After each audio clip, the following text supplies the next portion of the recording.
السلام علیکم ورحمۃ اللہ وبرکاتہ۔ نحمدہ و نصلی علی رسولہ الکریم، اما بعد فاعوذ باللہ من الشیطان الرجیم، بسم اللہ الرحمن الرحیم۔ آج ہم صبر کے بارے میں احادیث دیکھیں گے۔ پہلی حدیث ہے موطا امام مالک سے۔ پہلی حدیث ہم دیکھیں گے سنن نسائی کی حدیث ہے۔ مصیبت آنے پر صبر کرنے اور اللہ تعالیٰ سے ثواب کی امید رکھنا۔ قرہ رضی اللہ تعالیٰ عنہ سے روایت ہے کہ ایک شخص نبی اکرم صلی اللہ علیہ وسلم کے پاس آیا، اس کے ساتھ اس کا بیٹا بھی تھا۔ آپ نے اس سے پوچھا، کیا تم اس سے محبت کرتے ہو؟ تو اس نے جواب دیا اللہ آپ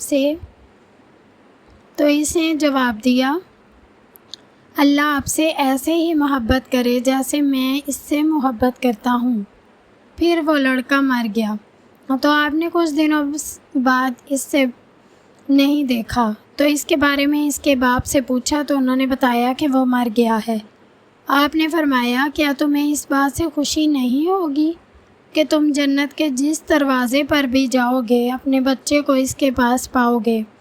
وہ تمہارے لیے دوڑ کر دروازہ کھولنے کی کوشش کرے گا۔ اور یہ سنن نسائی کی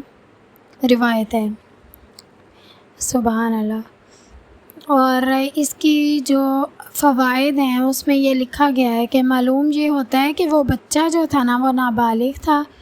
ایک دوسری جو حدیث ہے نا اس سے ہمیں یہ پتہ لگتا ہے کہ نابالغ جو بچہ ہوتا ہے نا اس پر صبر کا جو ثواب ہوتا ہے نا اس کے بدلے میں انسان کو جنت کا داخلہ جو ہے نا وہ نصیب ہوگا، کیونکہ نابالغ جو بچہ ہوتا ہے اسے پیار بھی زیادہ ہوتا ہے، اس کی وفات کا صدمہ بھی زیادہ ہوتا ہے، اور یہ بھی کہ وہ معصوم بھی ہوتا ہے اور بے گناہ بھی ہوتا ہے، تو اس کی وجہ سے اللہ تعالیٰ کی رحمت کا بھی زیادہ حقدار ہوتا ہے،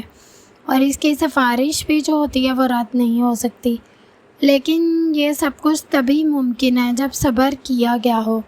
اور پھر ثواب کی نیت جو ہے نا وہ بھی کی گئی ہو کہ ہم اللہ تعالیٰ سے اجر کی امید کے ساتھ جو ہے نا وہ یہ صبر کر رہے ہیں، تو پھر انسان کو یہ سب کچھ ملے گا۔ اگلی حدیث ہے، انس رضی اللہ تعالیٰ عنہ کہتے ہیں کہ رسول اللہ صلی اللہ علیہ وسلم نے فرمایا، صبر وہی ہے جو صدمہ یا غم پہنچتے ہی ہو، مطلب چوٹ لگتے ہی فوراً جو صبر ہوتا ہے نا، اصل صبر وہ ہوتا ہے کہ پہلی چوٹ پہ انسان صبر کرے یا صبر کا مظاہرہ کرے، اور یہ سنن نسائی کی روایت ہے۔ اور اس کے جو وضاحت ہے اس میں یہی ہے کہ کیونکہ رو پیٹ کر تو صبر جو ہے نا وہ انسان کو آ ہی جاتا ہے، اور امام البانی جو ہے نا انہوں نے اس کی سند جو ہے نا اس کو صحیح قرار دیا ہے، اور اس کا مقصد یہ ہے کہ سوگ اور جزا فضا ہمیشہ تو نہیں رہ سکتے، آخر کار وہ ختم ہو ہی جائیں گے، مگر اسے صبر نہیں کہتے۔ صبر تو یہ ہے کہ انسان مصیبت کے ابتدائی وقت میں اپنے آپ کو شرعی احکام اور انسانی وقار کا پابند رکھے، اور یہی مشکل کام ہے۔ ثواب بھی اسی صبر پر ملتا ہے۔ رو پیٹ کر صبر کیا تو وہ کیا صبر ہے، کیونکہ وہ تو تھک ہار کے انسان جب تھک جاتا ہے تو پھر وہ یہی کہتا ہے کہ ہون میں صبر کیتا، بالآخر تو صبر کرنا ہی پڑتا ہے، لیکن یہ شریعت والا صبر نہیں ہے، یہ تو مجبوری میں ہے کہ اس کے بغیر اب کوئی چارہ ہی نہیں، تو اب کرنا تو پڑے گا، تو پھر کر ہی لیتے ہیں۔ اجر و ثواب صرف اسی صبر میں ہے جو آزمائش اور غم کے وقت کیا جائے، نہ کہ اس کے بعد والے صبر پر۔ اور یہ سنن نسائی کی جو ہے نا وہ ترجمہ اور اس کے فوائد ہیں، شیخ حافظ محمد امین حافظہ اللہ۔ اچھا، نمبر 1 ہے، رونے پیٹنے اور چیخنے چلانے کے بعد جب انسان ویسے ہی تھک ہار جاتا ہے تو اسے صبر قرار نہیں دیا جا سکتا۔ صبر تو یہ ہے کہ مصیبت آئے تو اس پر انا للہ و انا الیہ راجعون کے علاوہ کچھ بھی نہ کہا جائے، اللہ کے فیصلے پر تسلیم و رضا کا مظاہرہ کیا جائے، اور جزا فضا نوحہ ماتم اور اللہ تعالیٰ کا شکوہ بھی نہ کیا جائے۔ شدت جذبات اور اپنے آپ کو نہ پہچاننے کی وجہ سے اس عورت سے رسول اللہ صلی اللہ علیہ وسلم کے حق میں جو تقصیر ہوئی تھی آپ صلی اللہ علیہ وسلم نے اسے معاف فرما دیا۔ اس میں یہ روایت ہے کہ نبی پاک صلی اللہ علیہ وسلم جو ہیں وہ قبر کے پاس سے گزرے تو ایک عورت جو تھی وہ نوحہ کر رہی تھی اور ماتم کر رہی تھی قبر پر بیٹھ کے، تو نبی پاک صلی اللہ علیہ وسلم نے اسے فرمایا تھا کہ صبر کرو، تو اس نے آگے سے کہا کہ آپ کو کیا پتہ میرے غم کا، تو آپ صلی اللہ علیہ وسلم یہ سن کے چلے گئے وہاں سے۔ پھر اس کے بعد اس کو کسی نے بتایا تھا کہ وہ تو اللہ تعالیٰ کے پیغمبر تھے، تو اس پر وہ اس کو بہت زیادہ ندامت کا احساس ہوا، تو وہ پھر نبی پاک صلی اللہ علیہ وسلم کے پاس گئی، تو اس نے جا کے پھر جو ہے نا معذرت کی کہ مجھے پتہ نہیں تھا کہ آپ کون ہیں نا، تو اس پر نبی پاک صلی اللہ علیہ وسلم نے اسے معاف فرما دیا تھا۔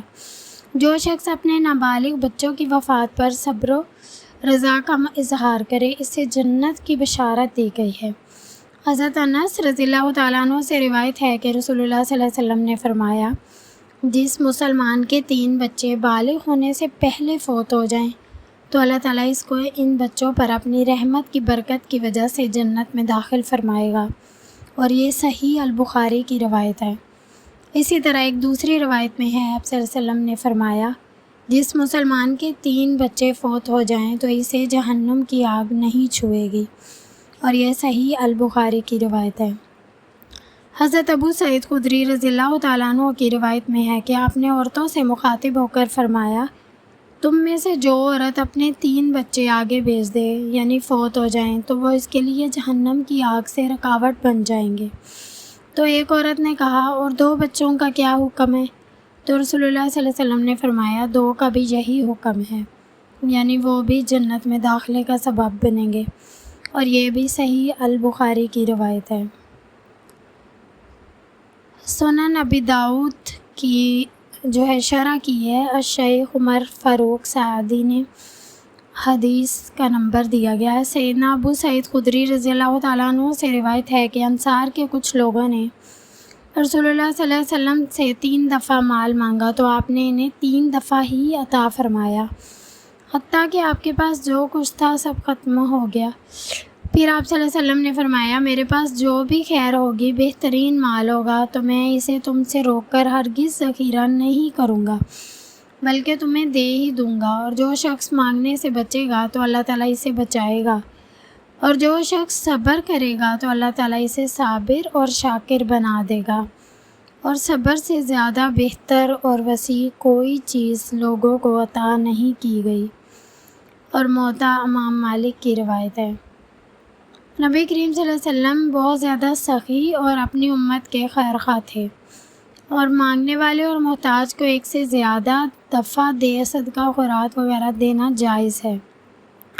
جس شخص کے پاس ضرورت سے زائد مال نہ ہو تو وہ مانگنے والے کے سامنے اپنا عذر بیان کر سکتا ہے۔ بہترین اخلاق جو ہے نا وہ یہی ہے کہ ضرورت مند بھی کچھ نہ مانگے بلکہ صبر اور توکل سے کام لے، دوسرے لوگوں کے ہاتھوں کی طرف لالچ کی وجہ سے دیکھتے رہنا اور بغیر شرعی عذر کے مانگنا اچھی روش نہیں ہے، اور جیسا کہ یہ دوسری حدیث سے بھی ثابت ہے۔ علا بن عبد الرحمن بن یعقوب رحمہ اللہ نے فرمایا، صدقہ مال سے کوئی بھی کمی نہیں کرتا، اللہ تعالیٰ معاف کرنے والے کی بندے کی عزت بہت زیادہ کر دیتا ہے، اور جو بندہ اللہ تعالیٰ کی خاطر عاجزی اور انکساری اختیار کرتا ہے تو اللہ تعالیٰ اس کا مرتبہ بلند کر دیتا ہے، اور یہ موطا امام مالک جو ہیں وہ ان کی روایت ہے۔